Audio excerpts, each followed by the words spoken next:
Hello, Clement29 here with another Topic of the Week video.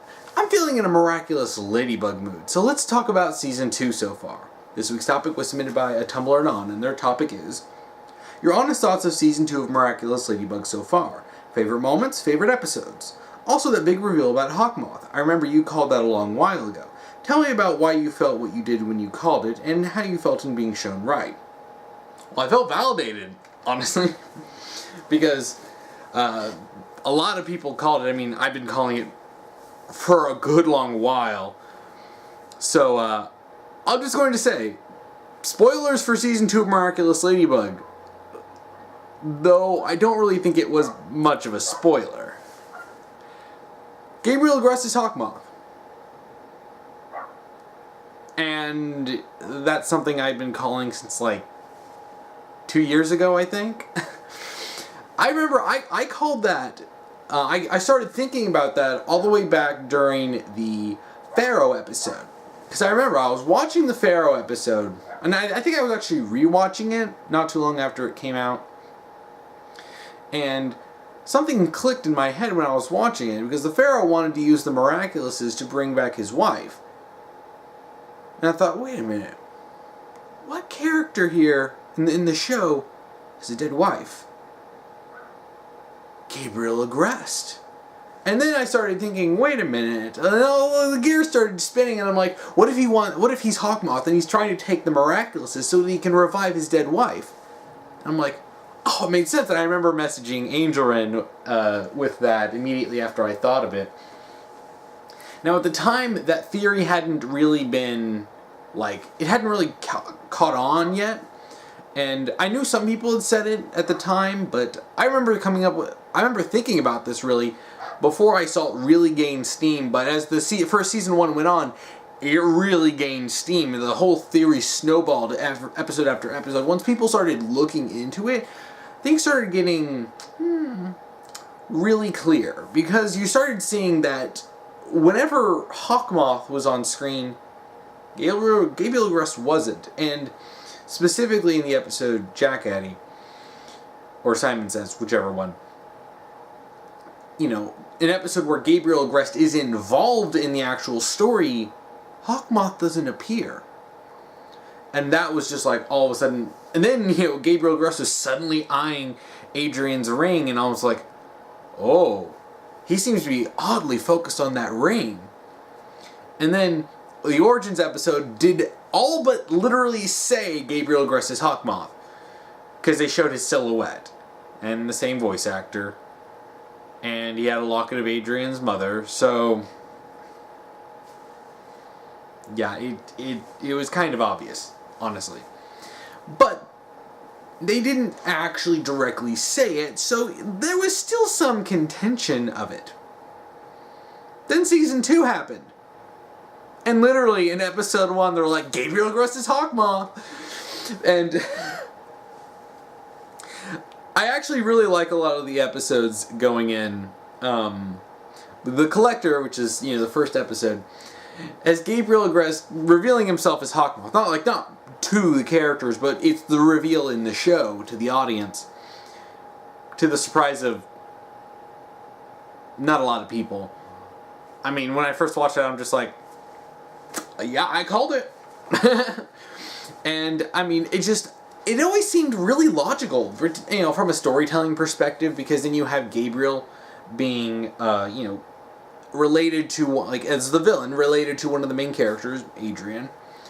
And this would obviously give a conflict when the truth ultimately comes out, that, you know, Adrian is Chat Noir and Gabriel is Hawkmoth. So there's plenty that you can do in here, and you know, Miraculous Ladybug is, well, it's a show that has a lot of cliches. It's not an uber complex show. It does have really neat moments, particularly when they dive into lore, and Season 2 does talk about some lore, which I did like. But, you know, it's never been, like, it's not been ultra dark or complex. Like, I know there were a lot of theories that Hawkmoth was, like, Gabriel Agrest's twin brother, who was also in love with Adrian's mom. and it got complicated. Basically, it was a lot of copies of, Gravity Falls. And I love Gravity Falls, but it seems like, after Gravity Falls ended, a lot of people started jumping into other fandoms, and a lot of these other fandoms started having all these crazy theories like, oh, this character is another character's twin, or they're evil doppelgangers, or it got complicated, and there was a lot of people just seemingly hyper-aggressive against the idea that Gabriel was Hawkmoth, even though Season 1, it made sense. Looking at it again, all the little details were, from small ones like in the Bubbler, when Gabriel, of all of the adults, isn't bubbled, well, because he's Hawkmoth and he's controlling the Bubbler, to, the origins, which literally show Gabriel's silhouette, to all the little details like Gabriel and Hawkmoth having the same voice actor. Yeah, it all lined up, honestly, and I never really got the contention against it, other than, people had specific theories that they wanted to be true, but honestly, it's neither here nor there, really. But yeah, the reveal in Season 2 was great, because there was this hype building up to it that Gabriel was going to be akumatized. And there were people who were using this as justification why he was not going to be Hawkmoth. But then one of my thoughts, and I was talking to this with Angelin before Season 2 released, was, what if he akumatizes himself? And a lot of people were saying that's probably what's going to happen. And that's exactly what happened. He takes off his Miraculous and goes, I renounce this. And then, his Nuru, I think it's Nuru? Yeah, his little, his Kwami gets, goes away. And then he has himself akumatized just to throw suspicion off of himself, which was hilariously awesome. But then, that was funny because, I saw a lot of people were claiming that because he was akumatized, he was never going to be Hawkmoth. But I think it was always obvious he was Hawkmoth. Now, to talk about some of my favorite episodes, there are some great episodes in Season 2. And I know we're going to get a lot of good ones coming, especially since we're really building up the tension to the actual reveal of, Adrian and Marinette's identities as, Chat Noir and Ladybug.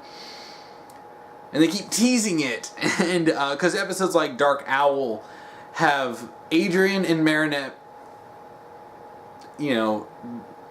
detransforming and then in their civilian identities with their eyes closed so they don't see. But then Plag and Tiki see so they know.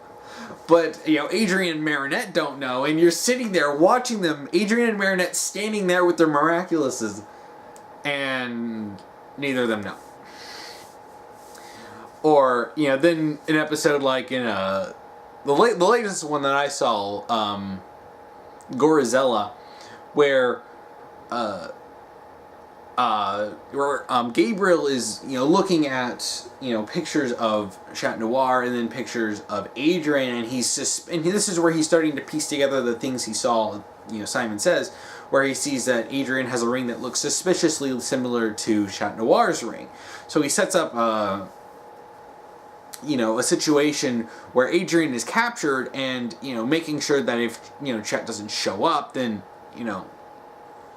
he's trying to prove that, Adrian is in Chat. And while Gabriel is a manipulative douchebag, like, okay, it's nice to see that he does care about his son, kind of, but he's still manipulative, honestly, pretty much psychopath at times, who basically gets his jollies off, tormenting the people of Paris and turning them into villains for his own personal gain.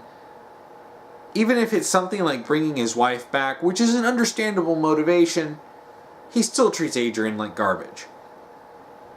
Like, terrible. And his nice moments are nice, but it doesn't redeem him. But it does make him a more interesting character. He's not flat evil, and he's not uber sympathetic. And I'm game with that, and I really want to see more of him, and I really want to see more of his villainy. I did like episodes like Riposte, because I really like sword fighting and everything, but, you know, I liked seeing, we see Marinette's grandmother come in. That one episode, which one was it? Glaciator. The one episode where you have the the borderline mythical ice cream man who knows how to pair people, and he's obviously implying Adrian and Marinette together. But of course, the kids are just dumb. And of course, it's like, you know, you watch the show and you're just like, just notice each other. Gosh dang it! Especially when they're eating the ice creams and they just completely miss the hints, the obvious hints. I really liked Dark Owl because we got to see the principal of the school being a wannabe superhero. That was one of the funny episodes, in particular because, you know, Ladybug and Chat Noir were trying to lecture him on being safe, and he's like, no, you need to let the real heroes, you know, the two 15-year-old kids, they need to be the ones, you know, taking care of everything. But it was a nice episode. I did like, okay, I can't remember all the episode names, because some of them are, you know, they're French. Sapotis, where we actually get to see Alia with a Miraculous, the actual, real Fox Miraculous. That was great, because, you know, they're building up for her to ultimately become Reine Rouge, you know, permanently.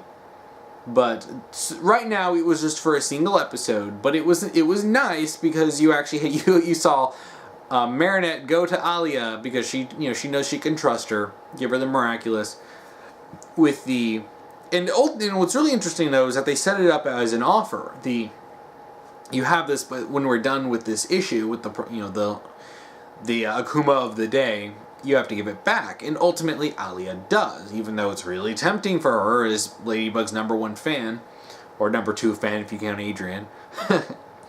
That, you know, she's honest, and she gives it back. Which is great. And, you know, this is ultimately going to be this was the test all along, and you're worthy of the Miraculous, and later on. Which I have a feeling they're probably going to end up, you know, giving the Miraculous to a couple. We know that Nino and Chloe are going to get Miraculouses later on. And I feel like this is all going to be similar, and they're going to set it up for, like, the finale, where there's a big battle, and they all have to come together. And they're going to form, like, a team, or they're going to go all Avengers on this. Avengers of France. But, this season has been really fun. There's been a lot, like, there's been a lot of, like, ship teasing for Adrian and Marinette. But, holy crap, did they crank it up to borderline fanfic levels this time. Like, in Prime Queen, you have, the reporter, I forgot the host lady. I don't remember all the names of the side characters, but she's trying to call out Ladybug and Chat Noir as a couple for ratings. And there are all these setups. They have to, when she gets akumatized, that she's trying to make them admit their love for each other. And a lot of times people are just like, what fanfic did this get pulled from? And the same thing for this latest episode of Gorizilla, and it was just so funny because you had all these really hilarious scenes, like Ladybug falling on Chat and him purring. She's just like, "Are you purring?" Man, it's really making it frustrating to watch. I mean, frustrating in a good way. I do enjoy it, but you know, when you see these characters being teased over and over and over again, and it's just like, but they keep being stupid. Like in Riposte at the end, when Adrian is talking about Marinette, he's like, "Oh, she's a friend," and Marinette's like, "No," but she doesn't understand that friend is such an important thing to Adrian. He's just like, "Friends? I don't have any friends aside from Nino." And he's friend-zoning the woman he's in love with, because he's in love with Ladybug, but he doesn't know that Marinette is also Ladybug. Oh boy. But in Gorizella, you actually have Adrian sneaking out and his fame being used against him as everyone is chasing him down, and he runs into Marinette, who's in her pajamas, and they end up hiding out together, running away from his fans and his bodyguard as they spend the episode together like it was some sort of fanfic. Then they go to a movies together, and then you actually learn. And one nice moment in Gorizella, though, that's not just a funny one, is that we actually get to see more of Adrian's mother, and we get a name for her. It's Emily. Emily. So we give, Gabriel and Emily and Adrian a grass. So, alright, nice. We have a name, and we find out that she was an actress, and at the very least was in some, indie. I think it looked like an indie film, but it looks like they're connected to Chloe's family, which... Actually, that would make sense, because we've known for a while that, Adrian and Chloe have known each other for a very long time. So their families were obviously very friendly. I'd like to see more of that expanded on. We got to see a little bit more Fu this season, which I liked. And we had, Marinette talking to him about it. And I'm sure he's going to show up more. But, it's nice when we get more of the lore, because one of the most interesting aspects of Miraculous Ladybug is the lore, and while we don't get a whole bunch of it, I'm glad that we have gotten stuff on it. We do find out a little bit of the history of the Miraculouses. We find out that there's a lot more, in this season we find out there's a lot more Miraculouses in the box than just the handful that we saw before. And it's like, oh boy, this is all going to come into play at some point, and I'm actually really excited to see where that goes. But, one of the, honestly though, one thing I really need to talk about though is one of the biggest improvements over Season 1 is that Season 2 has really mixed up the Miraculous, and not Miraculous, what am I saying? The Akuma stuff from Season 1. As much as I enjoyed Season 1, once you hit the midway point, things started feeling really formulaic. Everything happened with something bad happening to someone. Hawkmoth shows up, fly, my little Akuma, and evilize him. Or her. And then then Ladybug and Chat fight, and there's some other side plot going on, and it ended up feeling a little samey until you got to certain episodes, like Volpina and the Origins episodes. But a lot of these episodes felt like they were following the same general plot line, just mixed up with different characters and different scenarios, and they did make them interesting. But it all did it got it feeling a little samey. Season 2's actually so far been able to really avoid this. You do have different ways they're getting akumatized and different ways that things are being solved. You have things like, Alia being pulled in as Rena Rouge. You have, one of the interesting things was the way that one, I think it's that baby who got akumatized because, Hawkmoth was trying to get the bodyguard, who he does eventually get in Gorizella. But, this is a nice moment that we saw when he was trying to find Adrian. He was frustrated that he couldn't find him, and Gabriel was going to make use of that, and akumatize him. But when the bodyguard saw Adrian, he felt, he felt better. And then the Akuma totally missed him, and then it went to the baby. And, that was actually really interesting, saying that, an Akuma, as long as it doesn't directly go into them, there is time for them to feel better, and then the Akuma can't affect them and turn them into villains. So that was neat. And overall, I think that this season so far has been, more varied and more interesting than Season 1. Is the fact that we've gotten a little bit more lore, and they're kind of starting off with the things we knew from Season 1. So we already have a lot more interesting things going on, and the promise of more characters getting Miraculouses and more heroes popping up, and more other characters popping up, and more lore. The season I've actually been enjoying more than Season 1. I mean, I'm only 11 episodes in, and we haven't even gotten real proper releases, which, gosh darn it, I mean, I'm really enjoying Season 2, I just wish we get a consistent release schedule. I don't even care if they release it weekly on Netflix. You know, if they need to, space it out. But gosh dang it, I keep having to go online to find these episodes. But yeah, I mean, season 2 has actually been really fun so far.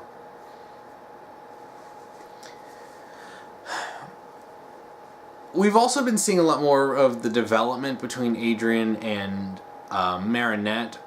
And gosh dang it, I swear, Adrian doesn't even notice that Marinette's head over heels for him. Even when he spends an entire episode with her.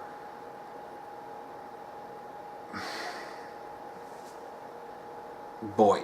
I'm just waiting for the ultimate reveal. If the reveal doesn't come in season 2, it has to come early in season 3 because gosh dang it, the build up to this is just like, gosh, just find out, you two. But yeah, season 2, I've actually really liked season 2, and I think once we're able to watch all these episodes like together instead of waiting once every month or two, and even then it's just like, by the way, someone found this episode online, and it'll be a lot better. And I'm really excited to see where the season goes with this, because we're barely halfway through. I don't remember exactly how many episodes are for season 2, but we should be. I don't know if we're going to be halfway through the season or whatever, but we're around that point. So yeah, I think I've about talked about this, and I think I'm just gonna keep repeating myself if I keep going. So yeah, season 2 is good, and I'm looking forward to seeing the rest of it. So, if you want to submit a topic to me, you can either comment below if you're on YouTube, or if you're on Tumblr, you can send me an ask and do topic : and whatever topic you want me to talk about. Just make sure to follow the rules I'll be posting down below. If you want to watch last week's topic video, you can check that out here. And if you want to watch next week's topic video, you can check that out here when I get that done. And thank you for watching.